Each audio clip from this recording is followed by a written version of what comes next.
Okay, so here are the correct answers to the quadratic test. Starting with the factorizing. Remember, if it's just x squared, see if you can find two numbers that multiply to make the end number and add to make the middle number. Multiply to make 10, well, you've either got 1 and 10 or 5 and 2. The combination that adds to make 7 is 5 and 2. So that's what it's going to look like.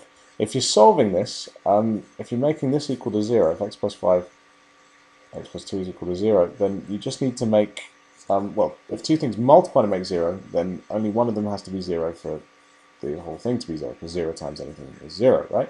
So if that's going to be 0, then x is going to be minus 5. And if this x plus 2 is going to be 0, then x is going to be minus 2. So that's solved. Same logic applies to here. Two numbers that multiply to make minus 15, you've either got 15 and 1 or 5 and 3, and one of them has to be negative. Which one? Well, since it adds to make a positive number, the smaller one is going to be negative, the bigger one is going to be positive. So it's either plus 15 minus 1 or plus 5 minus 3. It's the latter which adds to make 2. And then if you're solving, again, x plus 5 times x minus 3 equals 0. So to make that 0, x is going to be minus 5, and to make that 0, x is going to be 3. Now, these last two questions were a bit nasty because they are quite difficult. X is a GCSE topic. It's one we haven't really looked at before, but I thought you might just have an inkling of how to do this.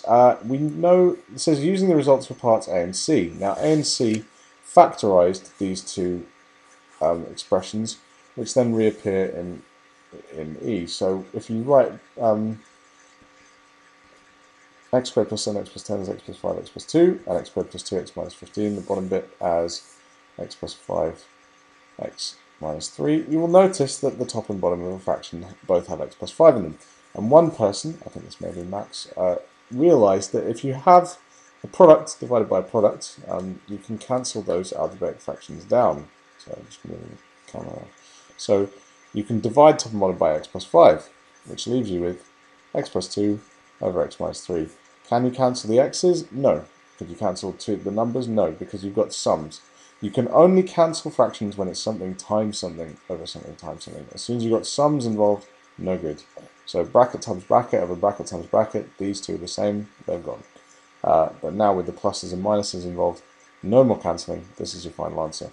And so we know that that is the same as that, right? So we can replace this with x plus 2 over x minus 3 equals 2.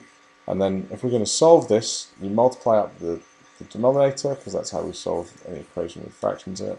Move the camera over again. So you multiply both sides by x minus 3.